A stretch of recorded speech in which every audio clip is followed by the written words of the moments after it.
যুবভারতী ক্রীড়াঙ্গনে মেসিয়ানায় ভোগার কথা ছিল তো কলকাতার মানুষের, রাজ্যের মানুষের, কিন্তু শনি রবি সোমপেরি ও মঙ্গল সোশ্যাল মিডিয়ায় এবং মানুষের মুখে মুখে চর্চা মেসির আয়োজনের বিশৃঙ্খলা নিয়ে।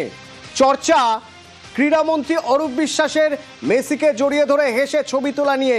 ক্ষোভ যারা পয়সা দিয়ে টিকিট কেটে দেখতে গেছেন তারা কেন দেখতে পাচ্ছেন না, এই সব ফ্যাক্টর হয়ে দাঁড়ালো। আমার সঙ্গে তুহিন রয়েছে সরাসরি নিউজরুম থেকে। তুহিন, আমি একটু ব্যাকগ্রাউন্ডটা বোঝার চেষ্টা করব। ক্রীড়াঙ্গনে বিশৃঙ্খলা, ক্রীড়ামন্ত্রীর ইস্তফা কেন? দেখো, ক্রীড়াঙ্গনে বিশৃঙ্খলা, ক্রীড়ামন্ত্রীর ইস্তফা, তুমি এটা বললে। এবং ক্রীড়াঙ্গনে, যুবভারতী ক্রীড়াঙ্গনে এরকম একটা বড় ইভেন্ট, যার নজর, যেদিকে নজর ছিল সবার, সারা বিশ্বের, সেইখানে ক্রীড়া দপ্তরের দায়িত্ব থাকে। সল্টলেক স্টেডিয়ামে এরকম একটা অনুষ্ঠান, সেখানে ক্রীড়া দপ্তরের দায়িত্ব থাকবে, পুলিশের দায়িত্ব থাকবে অনুষ্ঠানটাকে সুষ্ঠুভাবে পরিচালনা করবার, যেমন দায়িত্ব থাকবে আয়োজক সংস্থার। আজকের যে তদন্ত রিপোর্ট, সেই তদন্ত রিপোর্টেও সে কথা বলা হচ্ছে যে এই যে বিশৃঙ্খলা হলো, চরম বিশৃঙ্খলা, তাতে কিন্তু ক্রীড়া দপ্তরের গাফিলতি পাওয়া যাচ্ছে, পুলিশের গাফিলতি পাওয়া যাচ্ছে, আয়োজক সংস্থার গাফিলতি পাওয়া যাচ্ছে। আর সেই ক্রীড়া দপ্তরের মাথায় কে? মন্ত্রী অরূপ বিশ্বাস। সেদিনে এই অরূপ বিশ্বাসের ভূমিকা নিয়ে সব থেকে বেশি প্রশ্ন ওঠে। তার কারণ অরূপ বিশ্বাসের যে ভূমিকা, তা সমালোচিত হয় সবার কাছে, রাজ্যের বিভিন্ন স্তরে, দেশের মধ্যে এবং বিশ্বের কাছেও অরূপ বিশ্বাসের ভূমিকা নিয়ে সমালোচনার ঝড় ওঠে। কেন? তার কারণ ক্রীড়ামন্ত্রী হিসেবে অরূপ বিশ্বাসের যে ভূমিকা পালন করা উচিত ছিল, অর্থাৎ এই অনুষ্ঠানকে সুষ্ঠুভাবে পরিচালনা করবার, যাতে না কোনো রকম বিশৃঙ্খলা হয় সেটা দরকার। মাঠের মধ্যে যে 12 জন ভিআইপি মেসিকে ঘিরে থাকার কথা ছিল, সেই 12 জন ভিভিআইপির মধ্যে ক্রীড়ামন্ত্রী অরূপ বিশ্বাসও ছিলেন।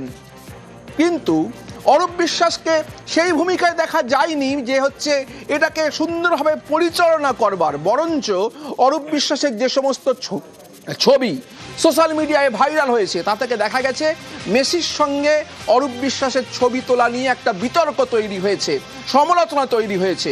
অর্থাৎ ক্রীড়ামন্ত্রীর যে ভূমিকা ছিল অনুষ্ঠানকে সুষ্ঠুভাবে পরিচালনা করবার, সেটা না করে অরূপ বিশ্বাস ক্রীড়ামন্ত্রী হিসেবে যে ভূমিকা পালন করেছেন, সেটাতেই সবার আপত্তি এবং সেটাতেই বিতর্ক, সেটাতেই সমালোচনার ঝড়।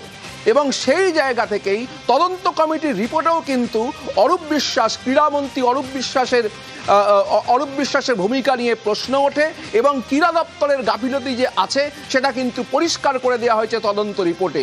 এবং সেই জায়গা থেকেই অরূপ বিশ্বাস শেষ পর্যন্ত তার দায় স্বীকার করে নিয়ে তদন্তের স্বার্থে এবং নিরপেক্ষ তদন্তের স্বার্থে তিনি ইস্তফা দেওয়ার ইচ্ছা প্রকাশ করেন মুখ্যমন্ত্রী মমতা বন্দ্যোপাধ্যায়ের কাছে, এবং মুখ্যমন্ত্রী অরূপ বিশ্বাসের ইস্তফাপত্র গ্রহণ করেছেন। অতনু, ধন্যবাদ তুহিন। কিন্তু এই যে ইস্তফাপত্র গ্রহণ করেছেন, তারপরেও রাজনৈতিক চর্চা কিন্তু থামছে না। যেমন এরপরেও বিজেপির দাবি যে শাক দিয়ে মাছ ঢাকা যায় না, পাল্টা দিচ্ছে তৃণমূল। শোনাবো।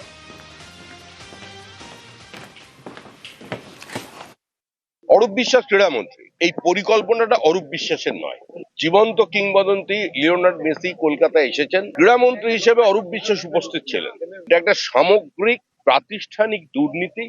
মানুষের টাকা, মানুষের আবেগকে কাজে লাগিয়ে তাদের থেকে টাকা নেওয়া হয়েছে। 200 টাকা 300 টাকা করে জল খাওয়ানো হয়েছে, 100 টাকায় চিপস খাওয়ানো হয়েছে। তারা যাকে দেখতে এসেছিলেন তার বদলে অন্য কাউকে দেখে তারা বাড়ি চলে গেছেন। এখন অরূপ বিশ্বাসের পদত্যাগের মধ্যে দিয়ে আজকে মানুষের জনরোষকে প্রশমিত করা যাবে না, আসল গল্পকে অন্যদিকে ঘোরানো যাবে না।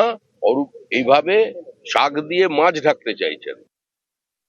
মেসিকে নিয়ে যে ঘটনা, তাতে রাজধর্ম পালন করেছেন মুখ্যমন্ত্রী মমতা বন্দ্যোপাধ্যায়। পরপর কড়া পদক্ষেপ নিয়েছে। একদিকে ডিজি রাজীব কুমার, সিপি বিধাননগর মুকেশ কুমারকে শোকজ করা, একাধিক পদাধিকারীর বিরুদ্ধে ব্যবস্থা নেওয়া থেকে শুরু করে সিট গঠন, দক্ষ অফিসারদের নিয়ে সিট গঠন। একের পর এক খারাপ ঘটনা বাম জমানায়, কখনো ক্রীড়া ক্ষেত্রে, কখনো যুবা ভারতীকে কেন্দ্র করে দুষ্কৃতি আখড়া, জবরদখল, জমি কেলেঙ্কারি, এই সব হয়েছে। কিন্তু আজ পদক্ষেপ নিতে শুরু করে মমতা বন্দ্যোপাধ্যায় রাজধর্ম পালন করেছেন। প্রথম দিন